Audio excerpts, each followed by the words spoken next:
bolehlah berikan senyum, salam kepada kiri kananmu, katakan Tuhan luar biasa bagimu. Haleluya.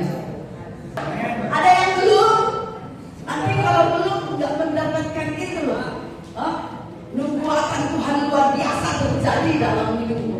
Haleluya. Kalau belum ada yang ngomong, datangi seseorang supaya dia mengatakannya juga kepada saudara. Haleluya. Baik, puji Tuhan. Hari ini saya akan membawakan kebenaran firman Tuhan yang saya berikan tema lawatan yang kita terima ditentukan kehausan kita. Haleluya. Lawatan yang kita terima ditentukan kehausan kita. Saya percaya setiap saat kita itu menanti-nantikan yang namanya lawatan Tuhan. Terjadilah lawatanmu Tuhan atas hidupku, atas rumah tanggaku, atas gerejaku, pelayananku, atas apa lagi? Atas bangsaku. Ya, itu kerinduan kita. Kita rindu mengalami lawatan Tuhan dalam seluruh segi kehidupan kita.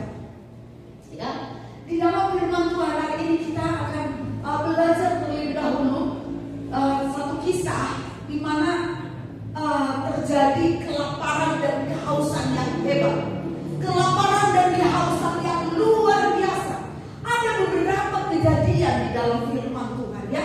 Ada beberapa kejadian yang mengalami, yaitu tentang bangsa Israel yang mengalami kelaparan yang luar biasa, dan kelaparan itu mengakibatkan penderitaan dan sampai akhirnya terjadi yang namanya kanibalisme. Tahu ya kanibalisme? Orang makan orang gitu ya. Mengapa terjadi kelaparan itu? Mengapa terjadi kelaparan bagi umat Tuhan, bagi umat Israel? Karena Israel tidak taat kepada Tuhan, sehingga Tuhan mengizinkan musuh menyerang, dan akibat perang yang terjadilah kelaparan yang sangat-sangat luar biasa. Ya, kita buka di dalam 2 Raja-Raja 6 ayat 24 sampai 29. 2 Raja-Raja 6 ayat 24 sampai 29. Baik, sudah ketemu? Belum buka Alkitab udah ditanya, sudah ketemu? Kenapa? Karena memang lebih mudah ya yang pegang mobile gadget, yang lihat ke depan ya. Tapi sebenarnya sangat indah sekali kalau kita buka Alkitab ya. Oke, baik. Mari kita buka 2 Raja-Raja 6 ayat berapa? 24 sampai 29. Baik.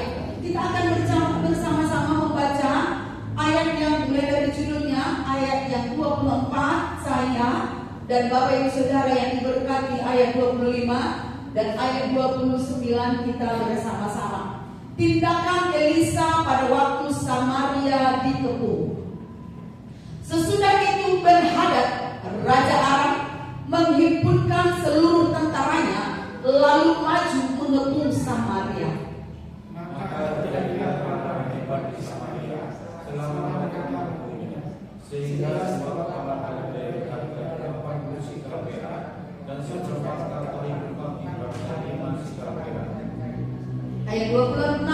Suatu kali ketika Raja Israel berjalan di atas tembok, datanglah seorang perempuan mengadukan halnya kepada raja sambil berseru, "Tolonglah ya tuanku raja."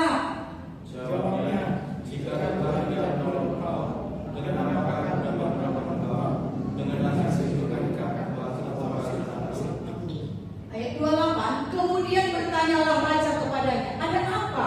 Jawab perempuan itu, "Perempuan ini berkata kepadaku, berilah anakmu laki-laki supaya kita makan dia pada hari ini, dan besok akan kita makan anakku laki-laki." Ayat 29 sama-sama. "Jadi kami memasak anakku dan memakan dia.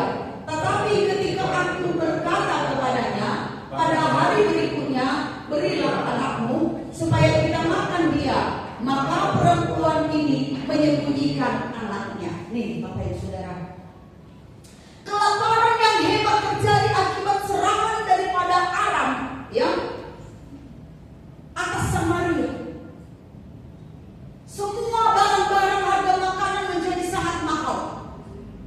sampai terjadilah yang namanya kanibalisme, ya. Pertama terjadi kelaparan yang luar biasa. Kedua, makanan menjadi sangat mahal, di mana harga kepala keledai berapa? 80 sikal. Harga kepala keledai, takut salah keledai kan? Kepala keledai 80 sikal perak. Dan harga apa di sana lagi? Harga apa? Tai merpati. Tai merpati menjadi laris manis, Bapak Ibu Saudara, untuk menjadi makanan dengan harga 5 sikal perak seperempat cup, ya. Di dalam penjelasan tentang Alkitab ini, 1 sikal perak itu sama dengan 4 hari gaji, ya. Berarti kalau 80 sikal berapa itu harganya? 80 kali 4 berapa? Berapa ya? 360 hari. Berarti harga kepala keledai harganya gaji 1 tahun, Bapak Ibu kira. Sangat mahal. Cukup nggak kepala keledai untuk dimakan sepanjang 1 tahun? Apa nggak busuk itu kalau cuma dicicip-cicip gitu, ya? Kasih garam gitu, ya. Harga tai aja 5 sikal. Berapa tuh? 5 kali 4, harga 20 hari kerja hanya untuk dapat tai merpati. Begitu mahal harga makanan, sampai akhirnya ujung-ujungnya, Bapak Ibu Saudara, mereka terpaksa makan anak mereka. Tapi dari sini kita melihat, ya, harga tai kok nggak enak ngomongnya, ya, kotoran lah, ya. Harga kotoran harga kotoran merpati aja orang harga mahal, orang siap beli, berani beli. Kenapa kalau nggak dibeli dia mati, ya? Jadi dari sini kita melihat, di saat kelaparan terjadi, kekayaan tidak lagi disimpan-simpan, dipegang-pegang, ini punya aku, nggak mau kehilangan kekayaan. Demi untuk kotoran merpati, udah habis dah harta, nggak masalah. Jadi kalau terjadi kelaparan, kekayaan yang kita punya tidak menjadi sesuatu yang utama lagi. Demi mendapatkan yang bisa dikonsumsi. Tujuannya mengkonsumsi untuk apa? Bertahan hidup, ya. Tapi yang mau saya sampaikan di sini, Bapak Ibu Saudara, tentang kisah terjadinya kelaparan ini bukan karena kenapa terjadi kelaparan, ya. Tadi memang kita udah tahu karena ketidaktaatan Israel, ya. Tetapi hari ini kita mau melihat apa akibatnya jika terjadi kelaparan. Yang pertama, kekayaan menjadi tidak berarti, ya. Berapapun harga makanan, pokoknya yang bisa dimakan, seperti apapun makanan itu, tidak perlu dipermasalahkan enak atau enggak enak, ya. Pokoknya bisa ditelan untuk mempertahankan hidup, ya. Jual aja hartanya semua supaya bisa hidup. Nggak eman-eman lagi. Masa gara-gara kotoran ini saya harus kasih gajiku yang sudah saya tanggung selama ini? Eman lah, ya kan? Nggak ada lagi istilah eman-eman, Bapak Ibu, ya. Kemudian demi hidup mereka harus memakan anak-anak mereka. Yang harusnya, bukan harusnya, pasti biasanya orang tua memperjuangkan anak-anaknya, ya. Tapi sampai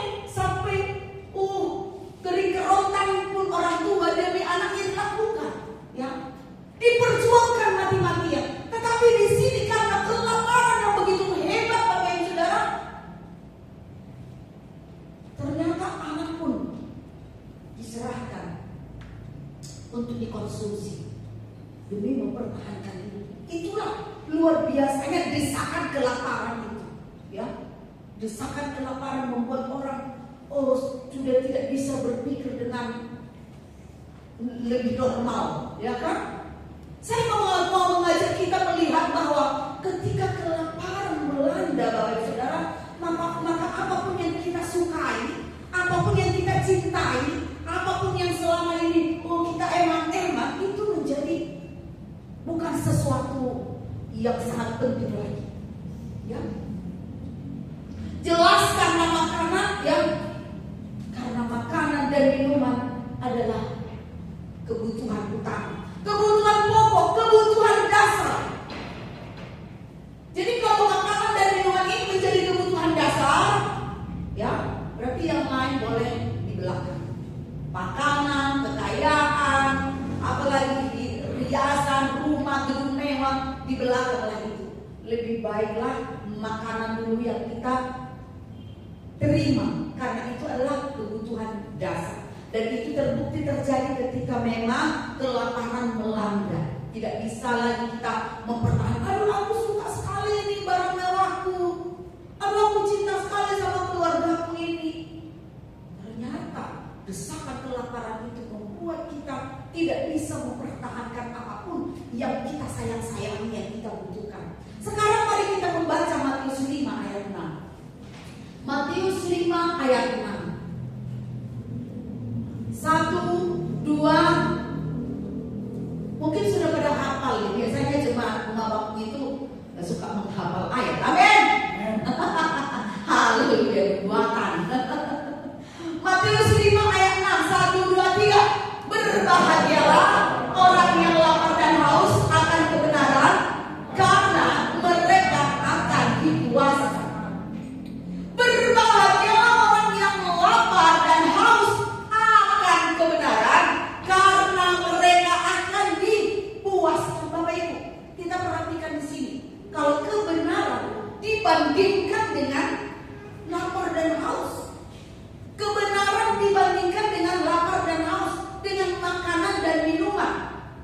Artinya dalam kehidupan kita secara jasmani, makanan dan minuman ini menjadi kebutuhan utama. Dalam kehidupan rohani kita, kebenaran menjadi makanan utama, ya, kebutuhan pokok. Jika kita melihat akibat kelaparan dan kehausan yang terjadi di Israel, di Samaria, membuat mereka tidak terikat lagi dengan kekayaan mereka, membuat mereka tidak lagi mempertahankan apa yang mereka inginkan, bahkan membuat mereka tidak lagi mengutamakan apa yang mereka idam-idamkan, apa yang mereka cintai, ya. Bahkan mereka tidak lagi menyayangkan anak-anak mereka. Artinya apa, Bapak Ibu? Artinya berapapun mahalnya, ya, untuk memenuhi rasa lapar ini, mereka siap. Berapapun mahalnya. Anak kan gak bisa lagi dibilang, betul? Berapa nilai jual anak? Itu yang paling berharga buat orang tua, kan? Jadi berapapun nilai untuk memenuhi rasa lapar ini, siap dia dilakukan. Hari ini Bapak Ibu Saudara, kita akan belajar bahwa dalam ayat Matius 5 ayat 6 ini, memiliki rasa lapar dan haus akan kebenaran disebut apa? Berbahagia. Memiliki rasa lapar dan haus disebut berbahagia. Memiliki rasa lapar dan haus akan kebenaran. Ya, kalau jasmani akan makanan dan minuman, kalau rohani kita akan kebenaran, maka kita disebut menjadi orang yang berbahagia. Lapar dan haus akan makanan membuat menderita, Bapak Ibu. Kita menderita. Tetapi lapar dan haus akan kebenaran, firman Tuhan berkata berbahagia. Lapar dan haus akan kebenaran, berbahagia. Kenapa, Bapak Ibu Saudara?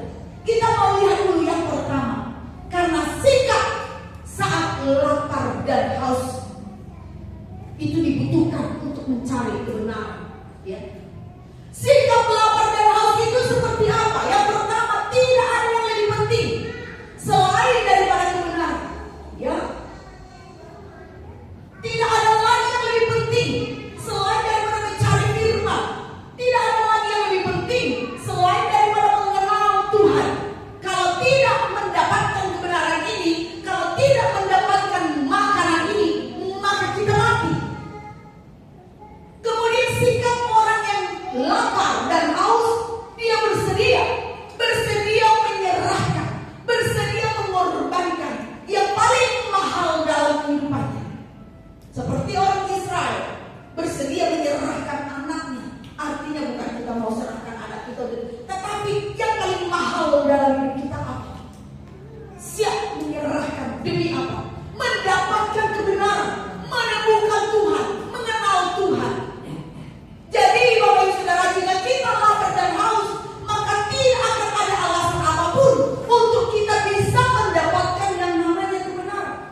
kita menyadari bahwa hanya dengan kebenaran itu aku hidup. Hanya dengan mendapatkan, menemukan Tuhan, aku bisa bertahan hidup. Ada kesadaran saat kita lapar dan haus. Kesadaran ini benar-benar menguasai hidup kita, yang memasak kita, yang membuat kita, aku harus temukan Tuhan apapun yang harus aku korbankan.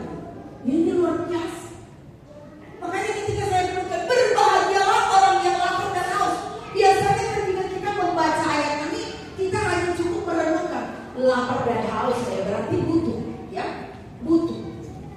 Tetapi yang dimaksud di sini, Bapak Saudara, kita tidak akan bisa bertahan hidup tanpa mendapatkan kebenaran, dan kita tidak akan mendapatkan kebenaran tanpa kita memiliki yang namanya lapar dan haus, Bapak Ibu. Kemudian yang kedua, mengapa lapar dan haus menjadi kebutuhan dasar orang percaya? Menjadi kebutuhan utama kita, menjadi kebutuhan pokok orang percaya. Jadi Bapak Ibu harus tahu, harus sadar bahwa apa sih kebutuhan utama kita sebagai orang percaya, yaitu lapar dan haus akan kebenaran. Ya, Matius ini dikatakan, berbahagialah orang yang lapar dan haus akan kebenaran, karena mereka apa? Akan dipuaskan. Ketika kita lapar dan haus, maka kita akan mengalami yang namanya kepuasan di dalam Tuhan. Artinya apa? Ketika ada lapar dan haus dalam hidup kita, maka kita akan mengalami, akan melihat peristiwa-peristiwa yang membuat kita mengalami kepuasan. Akan ada karya Tuhan, akan ada keajaiban yang akan membuat kita berbahagia. Seberapa dahsyat karya Tuhan yang akan saudara alami, yang akan saya alami, yang akan kita alami, seberapa besarnya lawatan yang akan kita terima, itu tergantung atau ditentukan oleh seberapa besar rasa lapar dan haus yang kita miliki, Bapak Ibu Saudara.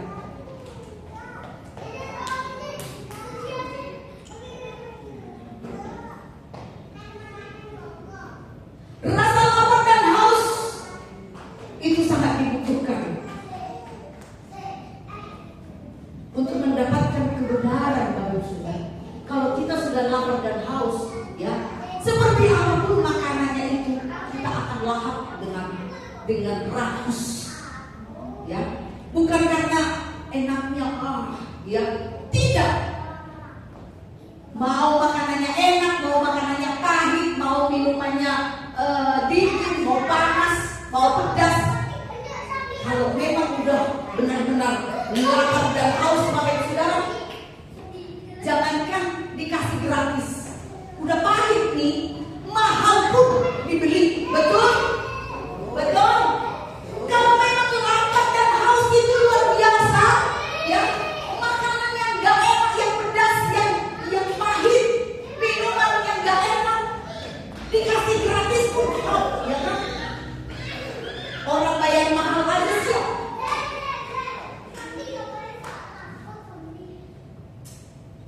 Di Komsel saya menyaksikan, saya pernah puasa 3 hari 3 malam dengan modal 1 botol aqua yang agak besar itu. Dan untuk puasa ini, Bapak Ibu Saudara, 3 hari 3 malam, untuk puasa ini saya tidak di kamar, tapi saya mencari tempat yang sunyi, tempat yang sepi. Kemana? Saya tinggal di Kelapa Gading, di Jakarta Utara. Nah, kemana saya mau pergi supaya saya bisa menyendiri? Ya, saya pergi ke rumah saudara saya di Jakarta Selatan. Saya tinggal di Jakarta Utara. Rumah saudara saya di Jakarta Selatan. Rumah itu kosong bertahun-tahun, Bapak Ibu, ya, bertahun-tahun. Dari Jakarta Utara aja ke Jakarta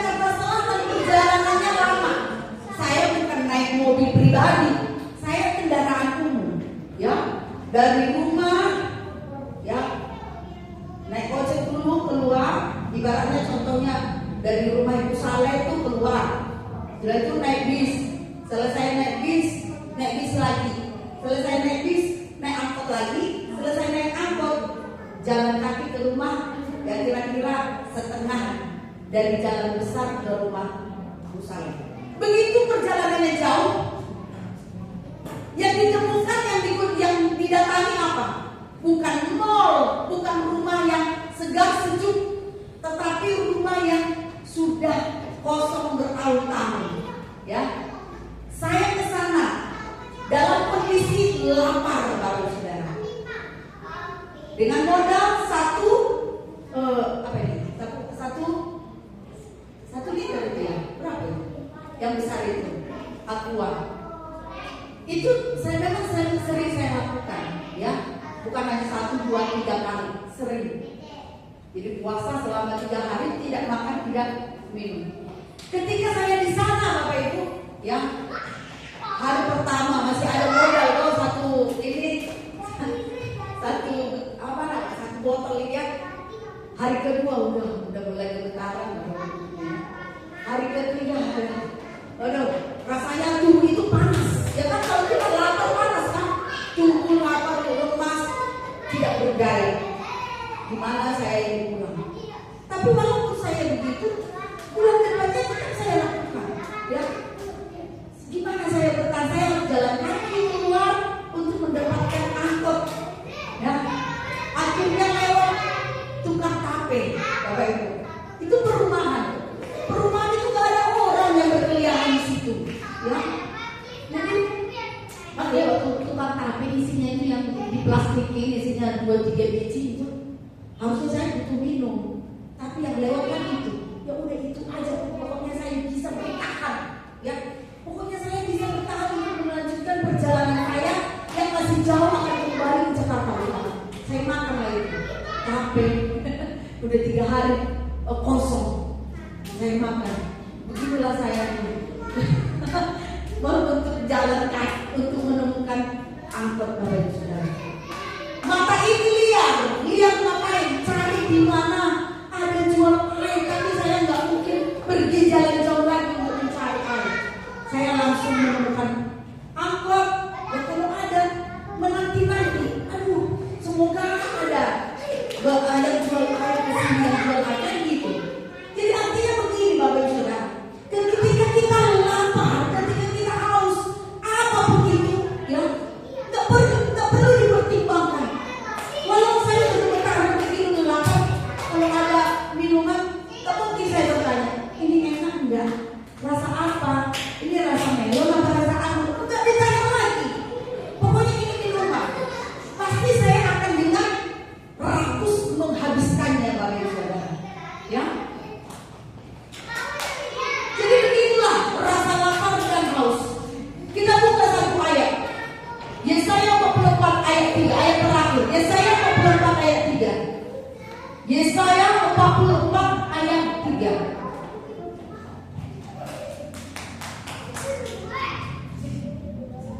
Sudah? 1, 2, 3. Aku akan mencurahkan. Ayo yang kencang, 1, 2, 3. Aku akan mencurahkan air ke atas tanah yang haus dan hujan lebat ke atas tempat yang kering. Aku akan mencurahkan rohku ke atas keturunanmu dan berkatku ke atas anak cucu. Bapak Ibu, kalau tidak lapar atau haus, tidak akan tertarik dengan seenak apapun makanan yang disuguhkan, seenak apapun minuman yang disuguhkan. Mungkin contohnya kita ada acara perjamuan kasih, banyak makanan yang enak-enak, ya. Tapi kalau kita udah kenyang dari rumah, kita akan melihat ini enak, enak-enak ya. Tapi kita tidak akan tertarik untuk memakannya karena kenapa? Dari dalam ada penolakan. Betul ya? Kalau udah kenyang dari dalam itu aduh udah nggak bisa gitu. Seenak apapun itu, seenak apapun minumannya, ya mungkin ya aku mau pulang, mungkin iya. Tapi kalau udah dimakan di situ, tidak akan tertarik, Bapak Ibu Saudara. Walaupun itu banyak. Kenapa? Karena keinginan. Ya, karena keinginan saja tidak ada di dalam kita. Ingin makan aja tidak ada. Tidak akan ada usaha untuk memakannya, ya. Bahkan mungkin yang muncul apa? Ketika ada yang gak enak di situ, wah, ini masakan siapa yang ini? Oh, kayaknya agak hancur-hancur ya. Mungkin kayak gitu ya. Loh, ini tadi saya cicip kok rasanya kurang itu, yang kurang pekat bumbunya. Itu akan muncul karena kenapa? Karena di dalam diri kita itu tidak ada keinginan atau kebutuhan untuk memakannya, sehingga semua akan dipilih-pilih. Loh, ini agak enak nih. Kalau ini ya gitu, ya. Kalau tidak ada rasa lapar gitu, Bapak Ibu Saudara, kita akan minta mengilu. Tapi kalau kita lapar dan haus, ya, apapun itu enak semuanya, bukan di lidah, tapi memberikan kekuatan dalam tubuh kita. Orang yang tidak lapar, tidak haus, tidak akan berusaha untuk melakukan firman Tuhan, untuk mencari Tuhan, ya. Tidak akan usaha, bahkan cenderung apa, Bapak Saudara? Dia akan cenderung menolak yang namanya firman Tuhan. Cenderung menolak, cenderung banyak kritik firman, di mana saya mendengarkan ada satu YouTube seorang ibu, ya. Ibu ini baru-baru ini, mungkin Bapak Ibu Saudara juga lihat, ngomongin hamba Tuhan, ya, khususnya tentang keuangan. Gak usah bayar perpuluhan, Bapak Ibu air, gitu-gitu, ya. Ini gimana? Dia kok sepertinya lebih ahli, kan? Lebih ahli daripada hamba Tuhan lainnya, gitu. Dia mengajarkan kebenaran firman. Hamba Tuhan yang lebih ahli. Dia bisa memotivasi orang-orang, gitu ya. Luar biasa. Tidak usah karena abah Tuhan jadi kaya apa segala macamnya gitu. Ini orang yang udah penuh kepahitan seperti ini. Jadi oleh karena itu, Bapak Ibu Saudara, kecenderungan kalau kita nggak ada rasa lapar, kecenderungan itu menolak firman, banyak mengkritik. Ya. Tapi kalau kita lapar dan haus, dikatakan walaupun itu menegur kita dengan pedas, ya, pahit rasanya, tajam buat kita bisa menerima. Oh ya, terima kasih Tuhan, ampuni aku salah, kan gitu, ya. Maka kita akan menerima. Kalau kita memiliki rasa lapar, ataupun kita terima firman Tuhan, kita terima, kita belajar melakukannya, maka Bapak Ibu Saudara, kita akan menerima lawatan sesuai dengan seberapa besar kita bisa menampung. Saya melihat bunga-bunga yang ada di halaman gereja kita ini, ya. Kalau bunga itu agak lembab-lembab, atau yang lain ada yang udah kering banget, ya, kita kasih air ke bunga yang lembab itu, tanahnya setengah gayung aja udah muncul di atas airnya, ya kan? Udah gak bisa lagi dia menampung, tumpah itu. Tapi yang kering ini pakai selang kita, sampai pegang kakinya loh pakai selang gitu. Apalagi lebih besar potnya, ya kan? Pakai selang situ, disedot dia terus, ya. Begitulah ketika kita lapar dan haus, ya, kita akan bisa menampung lawatan Tuhan yang besar. Kita perhatikan lagi ayat ini, Bapak Saudara. Sebab aku akan apa? Mencurahkan air ke atas tanah yang haus. Jadi kalau haus itu ibaratnya tanaman yang rutinitas, kan, disiram sekali 2 hari atau sekali sehari gitu, ya, dia bisa menerima, ya. Tetapi dan hujan lebat di atas tempat yang kering.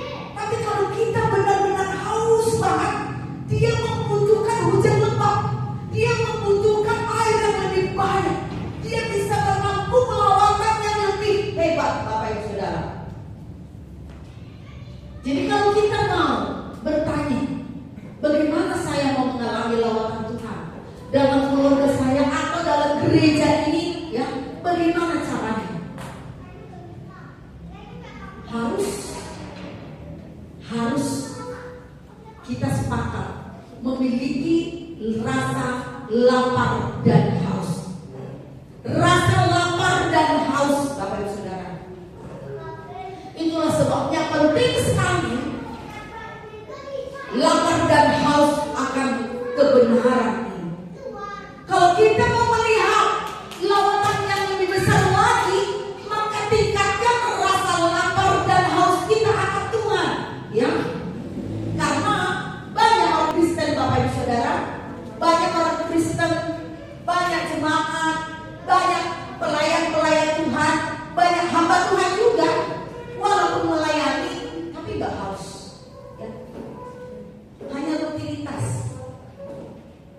tidak haus akan kebenaran. Hatinya itu tidak begitu menanti-nantikan lawatan Tuhan, tidak begitu menanti-nantikan kebenaran firman Tuhan, tidak begitu menanti-nantikan pertemuan dengan Tuhan. Lalu gimana caranya supaya kita ini lapar dan haus? Caranya gimana? Gimana caranya supaya aku lapar dan haus? Caranya, Bapak Ibu Saudara, karena kadang-kadang orang percaya kita nggak menyadari, ya, kalau kita ini sebenarnya sudah tidak merasakan kelaparan, tidak merasakan kehausan. Buktinya apa? Coba kita tes hidup kita, ya.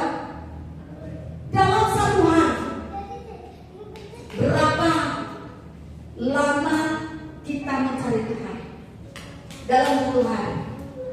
Kan katanya mencari Tuhan, mencari kebenaran itu kebutuhan pokok, kebutuhan dasar. Coba kita tes dulu. Apakah kita datang kepada Tuhan setiap hari 1 kali aja? Datang kepada Tuhan 1 kali aja? Ada yang 2 kali, 3 kali, luar biasa. Jempol untuk Anda, ya. 1 hari? Oh enggak, 1 kali. 2 hari mencari Tuhan? Enggak juga. 3 hari? Ada? Datang sungguh-sungguh? 1 minggu? Selama 1 minggu ada yang mencari Tuhan dengan sungguh-sungguh, datang secara pribadi kepada Tuhan? Ada di sini? Coba kita tes. Kalau enggak, Bapak Ibu Saudara, berarti kita sedang kehilangan rasa untuk merasakan rasa haus, ya. Kalau lidah kita udah nggak merasakan rasa haus, itu gimana? Kalau perut kita udah nggak merasakan rasa lapar, itu gimana? Berarti ada yang salah dengan organ tubuh kita, betul? Kok mulutnya nggak bisa merasakan rasa haus, ya? Berarti ada yang salah dengan diri kita. Kalau nggak rasa lapar, nggak rasa haus, apa kita mau biarin? Kalau ada saudara kita, loh dia mau makan, loh, nggak lapar, nggak haus, apa kita mau biarkan dia nggak makan, nggak minum? Kalau kita biarkan mati kan? Lalu apa yang harus kita lakukan? Dia nggak mau makan, dia nggak mau minum. Harus ada usaha bagaimana supaya dia bisa menerima makanan dan minuman. Salah satu caranya adalah dengan diinfus, kan, diterapi. Apakah lidahnya diterapi? Gimana caranya kedokteran, ya kan? Dibawa ke rumah sakit supaya diinfus, supaya bisa tetap hidup. Begitu juga dengan kita, Bapak Ibu Saudara. Kalau kita udah nggak merasakan kelaparan dan hausnya, mari kita terapi diri kita. Caranya gimana? Tetap masukkan makanan dan minuman. Artinya apa? Tetap paksa diri kita untuk membaca, datang kepada Tuhan, setia beribadah, setia melayani, setia apa lagi? Berbuat perintah Tuhan, melakukan perintah Tuhan. Paksa diri kita. Karena kalau enggak, Bapak Saudara, nanti jangan sampai kita kelamaan kehilangan rasa, ya. Tahu-tahu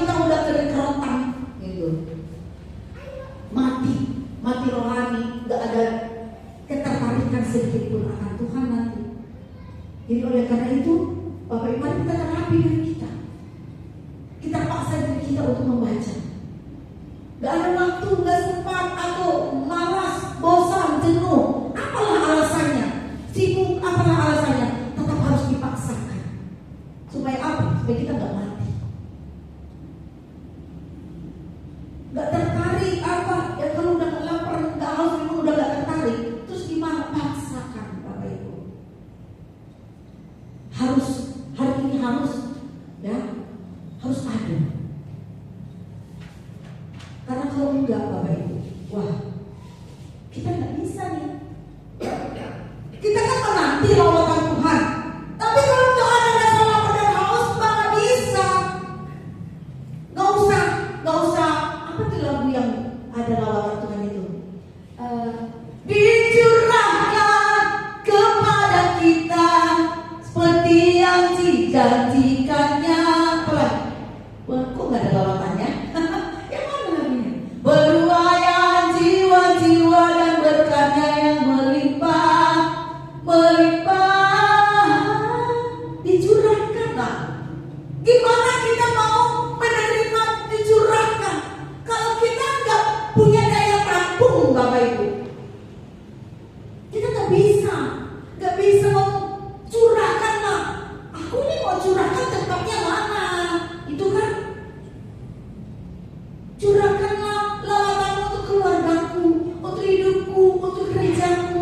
Ini loh, aku selalu terbaik mau curahkan. Cuma gak ada tampungannya, daya serahku gak ada. Kita mau melihat lawatan Tuhan atas hidup kita, amin. Kita mau melihat lawatan Tuhan atas keluarga kita, amin. Kita mau melihat lawatan Tuhan atas gereja Tuhan di tempat ini, amin.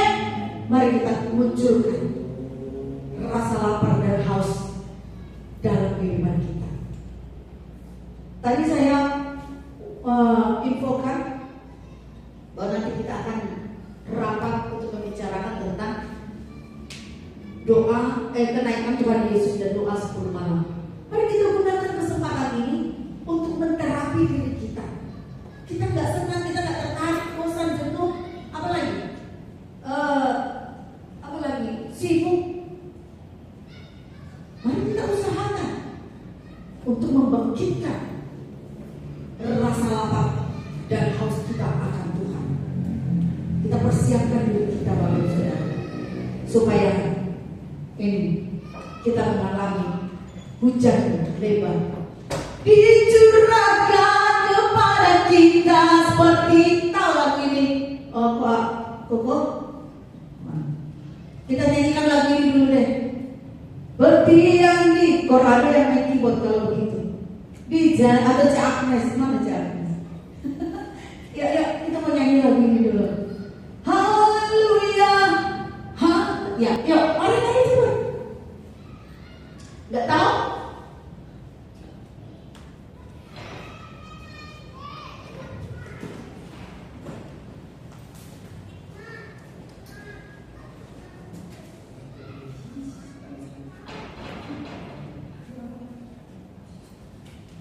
Oke, baik, puji Tuhan. Lihatlah dia datang melawat seluruh bumi. Bagaikan gelombang ya. Saya Natali tahu, cuma pegang mic bantu nyanyi. Biar kita mengalami lawatan Tuhan dulu hari ini. Ada apa dalamnya?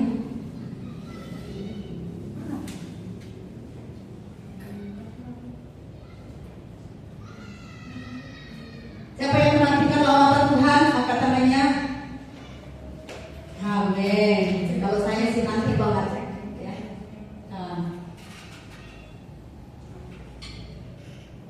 Ayo WL singers maju juga dong.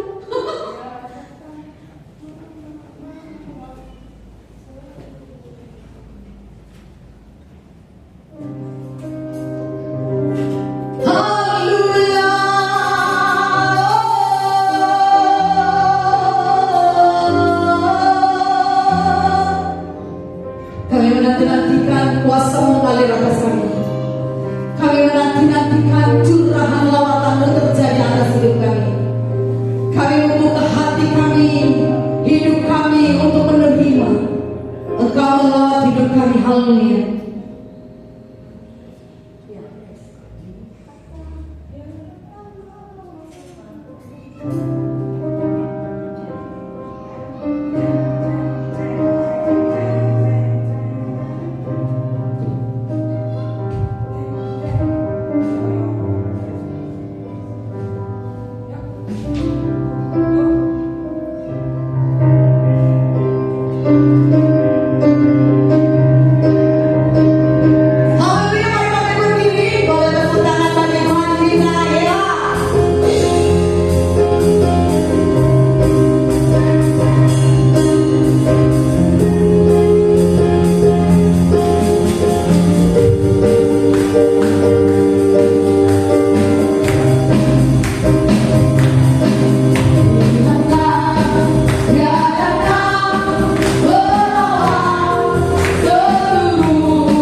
Tuhan.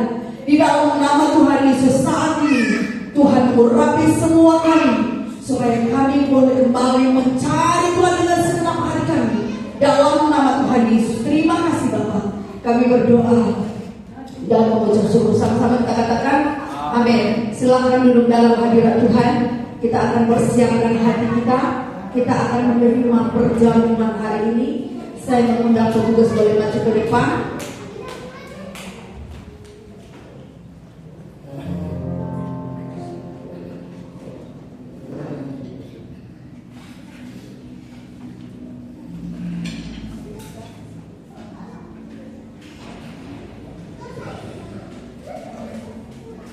Saya mengundang petugas maju ke depan. Mari kita arahkan tangan kita ke perjamuan.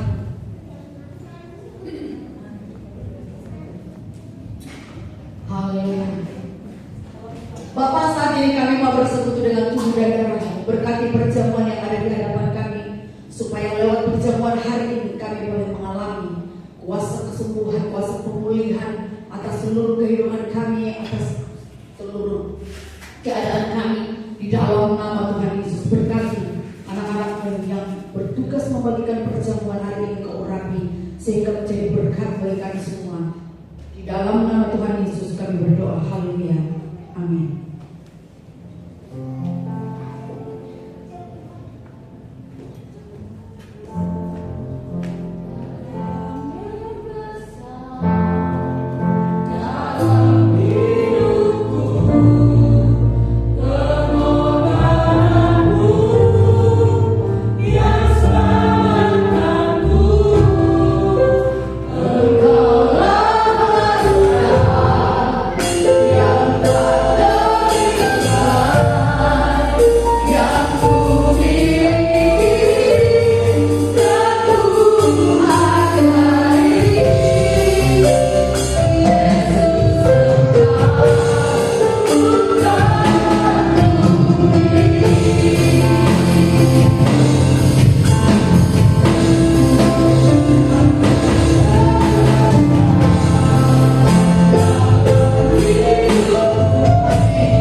Mari kita angkat roti di tangan kanan kita.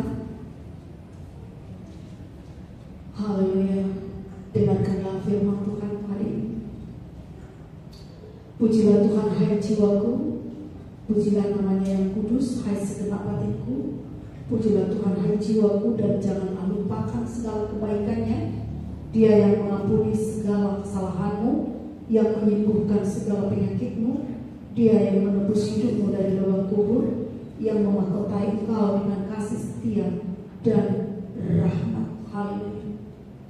Percayakah Bapak Ibu Saudara bahwa roti yang ada di tangan kanan kita pada saat ini adalah benar-benar persekutuan dengan tubuh Tuhan Yesus Kristus? Amin. Mari bersekutu dengan tubuhnya di dalam nama Tuhan Yesus. Haleluya.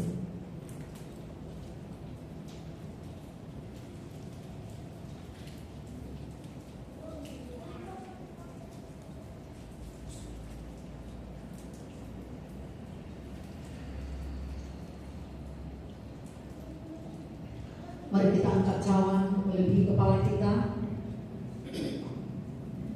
Percaya Bapak Ibu Saudara bahwa anggur yang ada di dalam cawan ini adalah benar-benar persekutuan dengan darah Tuhan Yesus Kristus. Amin. Mari bersekutu dengan darahnya di dalam nama Tuhan Yesus. Haleluya.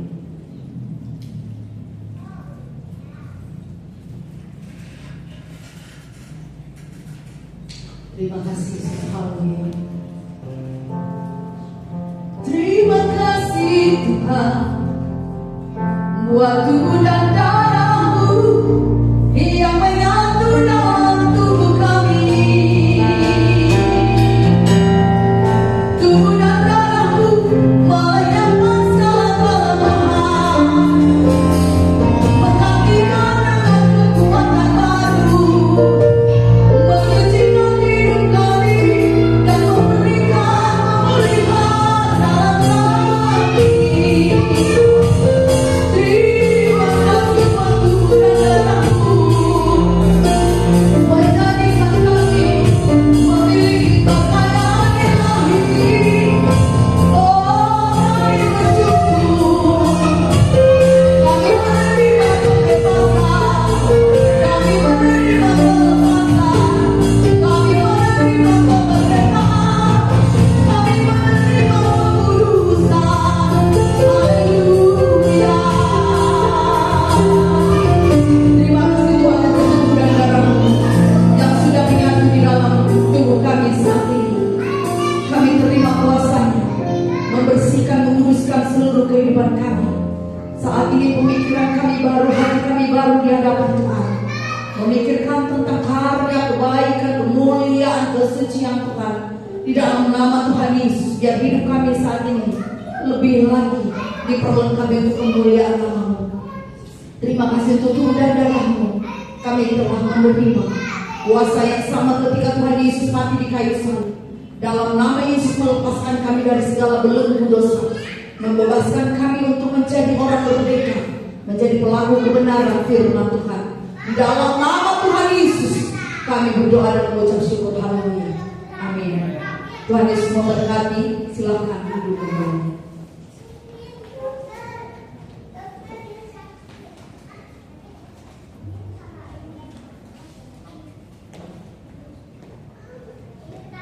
Terima kasih untuk pelayanan firman Tuhan dan pelayanannya untuk perjamuan kudus. Saya akan mengucapkan terima kasih Tuhan Yesus memberkati. Tiba saatnya kita untuk memberikan persembahan. Mari kita berdoa terlebih dahulu. Bapak di dalam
malam minggu jam 9 malam. Maaf, jam 9 di tempat ini juga, dan ibadahnya ya jam 5 sore. Nanti saya persilakan biar doa.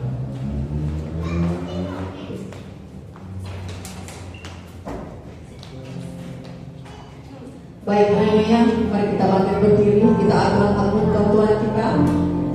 Haleluya. Terima kasih.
Dicurahkannya hujan berkat atasmu, dibukanya jalan baru dalam kehidupanmu, untuk engkau boleh melihat pertolongan dan mujizatnya bagimu.